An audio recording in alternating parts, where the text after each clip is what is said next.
ચડ ધોરણ 11 chapter 5 lecture number 27B. હવે આ 27B માં કઈ નહીં, બી એટલે નિર્દેશકનો ટોપિક ચાલુ છે, એમાં 27B. હવે એના માટે જો મેં તમને બાકી રાખેલું ઉદાહરણ નંબર 5.7 કયા બધા દાખલા જોવાના છે આપણે આના. ઉદાહરણ નંબર 5.7 કયો બેટા? ઉદાહરણ 5.7 મજા આવશે. બોક્સના અને ટ્રેનના તળિયા વચ્ચેનો સ્થિર ઘર્ષણાંક. બોક્સના અને ટ્રેનના તળિયા વચ્ચેનો સ્થિર ઘર્ષણાંક, બરાબર, સ્થિર ઘર્ષણાંક 0.15 હોય તો આપી દીધો છે આપણને મ્યુ એસ લખી નાખો. સ્થિર ઘર્ષણાંક મ્યુ એસ બરાબર 0.15 હોય તો ટ્રેનની તળિયા પર રહેલ બોક્સ સ્થિર રહે તે માટે ટ્રેનનો મહત્તમ પ્રવેગ શોધો. અહીંયા ધ્યાન આપો, મહત્તમ પ્રવેગ આ તળિયું છે ટ્રેનનું.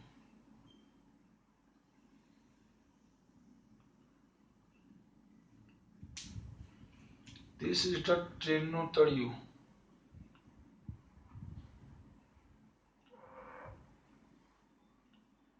તળિયું કોનું? ટ્રેનનું. શું બેટા? તળિયું. એના પર મેં બોક્સ મૂકી દીધું.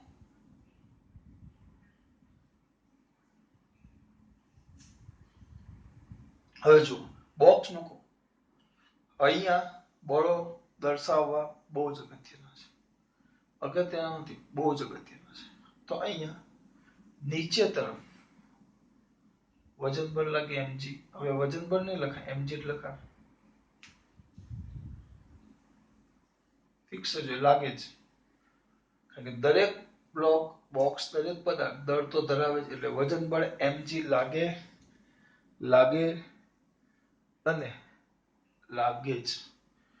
ઉપર તરફ લંબબળ n લાગે, નીચે તરફ વજન બળ કયું લાગે? mg. ઉપર તરફ લંબબળ કયું લાગે? n. હવે વિચારો, આ બાજુ પ્રવેગી ગતિ કરે છે, પ્રવેગી ગતિ, બરાબર. આપણે એક વસ્તુ તો કીધું સર, ચલો હમણાં કે પ્રવેગી ગતિ. આ બાજુ પ્રવેગી ગતિ કરે છે, ટ્રેન આગળ જાય છે. તો આપણે હમણાં જ જે ચોકડીમાં નહીં હતું, એટલે આ ચોકડીમાં કે આગળની તરફ પ્રવેગી ગતિ કરે તો આભાસી બળ ક્યાં લાગે? પાછળ. કઈ તરફ ગતિ કરે? આગળની તરફ પ્રવેગી ગતિ કરે. એ શબ્દ સુધાર નાખીએ આપણે. એ પ્રવેગથી ગતિ કરે. કેટલા પ્રવેગથી? એ પ્રવેગથી આ બાજુ ગતિ કરે છે. તો આભાસી બળ પાછળ લાગે, આ બાજુ.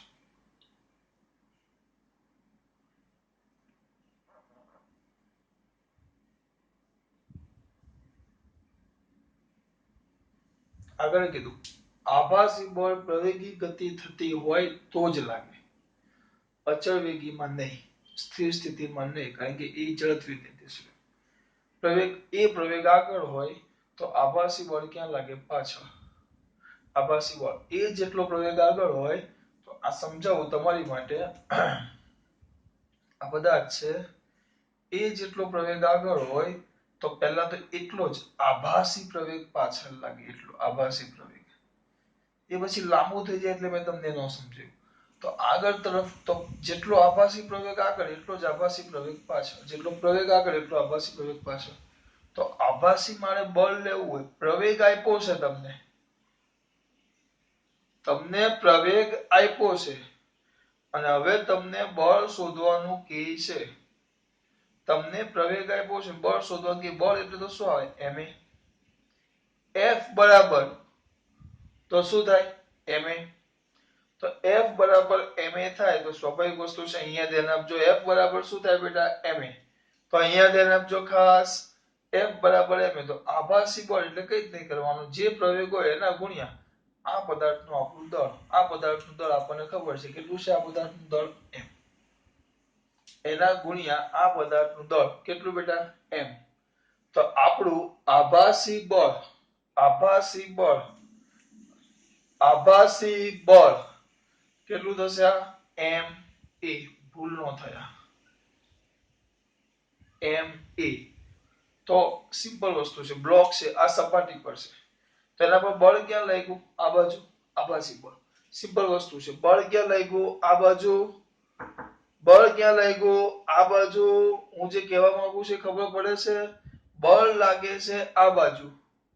હવે આ બાજુ બળ લાગે તો ઘર્ષણ બળ ક્યાં લાગે, આગળ. કે સિમ્પલ ઘર્ષણ બળ ક્યાં લાગે, આપણે વાત કરી હતી, ઘર્ષણ બળ ક્યાં લાગે, ઘર્ષણ બળ બળની કઈ દિશામાં, વિરુદ્ધ દિશામાં બળ લાગે તો જ ઘર્ષણ બળ ઉત્પન્ન થાય. એટલે આપણે ઈ નહીં, ભલે આભાસી બળ છે પણ બળ તો કહેવાય. તો બળ આ બાજુ લાગ્યું તો ઘર્ષણ બળ કઈ બાજુ લાગશે, આ બાજુ. કયું બળ લાગે બેટા, ઘર્ષણ બળ. મારે તમને આ સમજાવવાનું છે, આ આકૃતિ ચોપડીમાં નથી આપી, આ આકૃતિ ચોપડીમાં નથી આપી, મારે તમને આ સમજાવવાનું છે. ચલો પહેલા n ને m જીતું ઈઝીલી ખબર પડી ગઈ. કેટલા પ્રવેગથી, એ પ્રવેગથી આ બાજુ ગતિ કરે છે, કેટલા પ્રવેગથી, એ પ્રવેગથી આ બાજુ ગતિ કરે છે, એ પ્રવેગથી આ બાજુ ગતિ કરે છે. હું હંમેશા જ કરા, પ્રવેગ એમ લખા, ગતિ આ બાજુ તો આભાસી બળ ગતિની વિરુદ્ધ દિશામાં. હા, ગતિ એટલે કઈ ગતિ હોવી જોઈએ, પ્રવેગી ગતિ. ગતિ તમે આ બાજુ ગતિ દોરી હોય તો બળ આ બાજુ લાગશે, જેમ તમારે લખવું હોય. ગતિ આ બાજુ તો આભાસી બળ આ બાજુ, આ બાજુ આભાસી બળ લાગે તો આ પદાર્થ પર બળ આ બાજુ લાગે તો આપણે ભણી ગયા સ્થિત ઘર્ષણ બળ આ બાજુ તો વિરુદ્ધ દિશામાં, કારણ કે આ ઘર્ષણાંક આપ્યો છે તો વિરુદ્ધ દિશામાં કઈ બળ લાગે, જે બાજુ બળ લાગતું એની વિરુદ્ધ દિશામાં કયું બળ લાગે, ઘર્ષણ બળ. એટલે આ બાજુ ઘર્ષણ બળ લાગે. આના પર કોઈ બળ લગાડ્યું નથી કે ટ્રેન જાય છે, ટ્રેનની સ્પીડ વધે છે, એના પર એક બોક્સ મૂક્યો છે, ટ્રેનની સ્પીડ વધે છે, આના પર કોઈ સ્પેશિયલ બળ નથી લગાડ્યું. નકર બધાને એમ થાય સર એ પ્રવેગથી આ ગતિ કરે છે ટ્રેનનો ડબ્બો, અહીંયા તમે બોક્સ મૂકી દેવા, આ બોક્સ અહીંયા મૂકી દેવા, હા, તો આપણા માટે તો આ એ પ્રવેગથી ગતિ કરી લો, એટલે કે આ બોક્સ પણ એ પ્રવેગથી, એટલે આમ બહુ બળ નથી લાગ્યું. બોક્સ આમ જોવા જાવ તો આ ડબ્બાના માટે તો આ જો નિર્દેશક તરીકે હું આ લેવા ટ્રેનનો ડબ્બો, તેના માટે મારું બોક્સ સ્થિર છે. પણ હવે એ પ્રવેગથી ગતિ કરે છે એટલે એને કારણે આ પણ એ પ્રવેગથી આ બાજુ ગતિ કરશે, અને એ પ્રવેગથી ગતિ કરે એટલે આ બાજુ એના પર આભાસી બળ F લાગશે. તો આ બાજુ આભાસી બળ લાગે એટલે ઘર્ષણ બળ આ બાજુ લાગે μs, સોરી ઘર્ષણ બળ બોલ્યો Fs. કે આ આભાસી, આ પ્રવેગને કારણે આભાસી બળ આ બાજુ લાગે. હું કઈ બોલું છું ખબર પડે છે. આ જે ડબ્બો જે ગતિ કરે છે બાહ્ય બળ, તો આખું તંત્રની બહારની વાત છે, આપણે ખાલી આટલાની જ વાત કરવાની. હા, એ તો પછી અમુક જાણ કે સર ડબ્બો ગતિ કરે છે તો બળ નહીં લાગતું, આપણે એ નથી જોવાનું. આપણે તો આ ટ્રેનનો ડબ્બો જ જોવાનો. એ ડબ્બો ગતિ કરે કેટલા પ્રવેગથી, એટલે આપણો પદાર્થ એ પ્રવેગથી ડબ્બો ગતિ કરે એટલે એ પ્રવેગથી આ બોક્સ આગળ જાય, પ્રવેગથી આગળ જાય એટલે આભાસી બળ ક્યાં લાગે, પાછળ. એટલે એના પર પરિણામી બળ આ બાજુ લાગે છે, આભાસી બળ. તો આભાસી બળ આ બાજુ લાગે તો ઘર્ષણ બળ આ બાજુ લાગશે. ગોખવાનું નથી, આને સમજવાનું છે. બસ પતી ગયું. હવે સ્થિર રહે એ માટે આપણે તો બોક્સને સ્થિર રાખવાનું છે. તો અહીંયા જો અહીં આકૃતિ પરથી મેન એ જ છે બેટા. ચલો આકૃતિ પરથી, નાના છોકરાને આવડે, ધ્યાનથી જુઓ. પહેલા કોના પરથી, આકૃતિ પરથી. તો આકૃતિ પરથી આ બે બળો એક સરખા છે એટલે આકૃતિ પરથી પહેલું આવશે n બરાબર શું થઈ જશે બેટા, mg, જેને હું કહી દઈશ સમીકરણ નંબર 1. અહીં બોક્સ તો આપણું બોક્સ સ્થિર છે,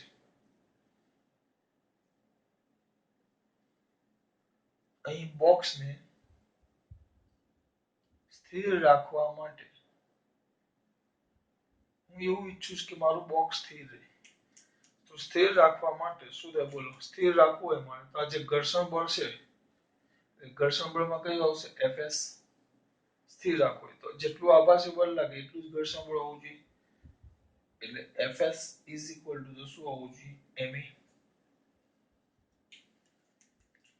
સમીકરણ નંબર 2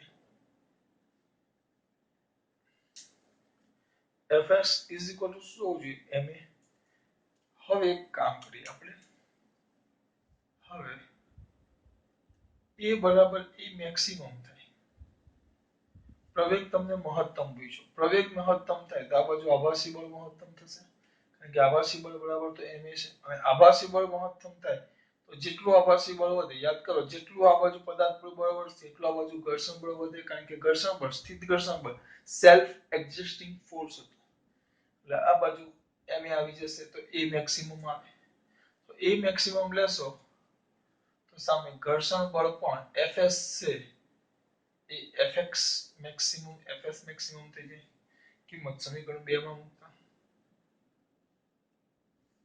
કિંમત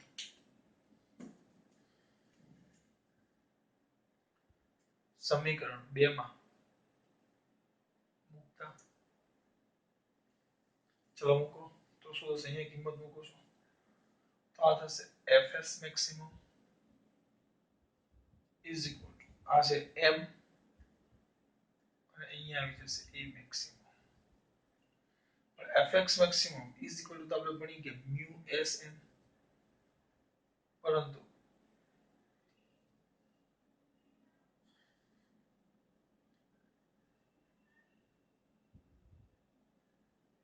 mu sn લેતા તો કિંમત શું આવશે mu sn m a maximum એ ખબર પડે છે આ બધું વસ્તુ મેન છે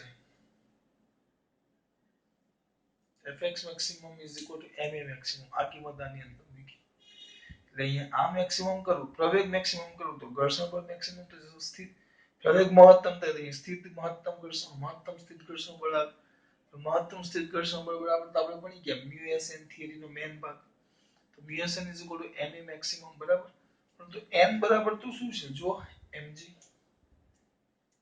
ક્યાંથી બાજુમાં લખી નાખો સમીકરણ કયા પરથી એક પરથી અહીંયા બાજુમાં લખો એટલે તમને ખબર પડે સમીકરણ 1 પરથી સમીકરણ 1 શું કે n બરાબર તો શું છે mg direct mu s mg m a maximum mm ચલા ગયા તો a maximum mu s g g એક જ મિનિટ આપો g અંદર રકમમાં આપ્યો છે નથી g ન આપે ચલો તો 9.8 આમાં 10 લીધો છે અહીંયા લખશો mu s કેટલા છે mu s 0.15 ગુણ્યા 10 તો 1.5 મીટર પર સેકન્ડ સ્ક્વેર એ મેક્સિમમ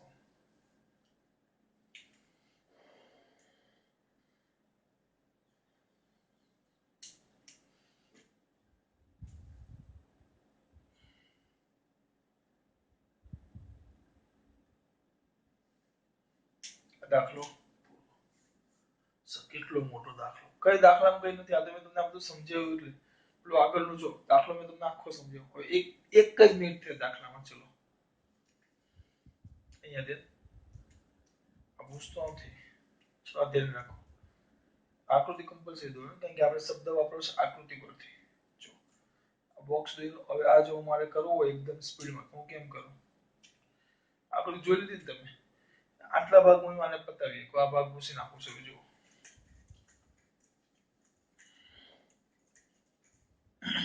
જોજો સિમ્પલ આમ જ દોરો આ બ્લોક મૂકો તો શું થાય તરત માં દીકરો બોલે સર નીચે તરફ વજન પડે mg ઓકે ઉપર તરફ લંબ બળ n આ બાજુ આમ લખવાનો પ્રવેગી ગતિ આ બાજુ છે તો આભાસી બળ આ બાજુ અને આ બાજુ ઘર્ષણ બળ સીધું n બરાબર mg આકૃતિ પરથી સમીકરણ નંબર 1 અને fs f ઘર્ષણ બળ બરાબર ma સમીકરણ નંબર 2 પણ એ મેક્સિમમ લેવું, એ બરાબર એ મેક્સિમમ લેવું તો એફ બરાબર એફ એફએસ બરાબર એફએસ મેક્સિમમ થઈ જાય.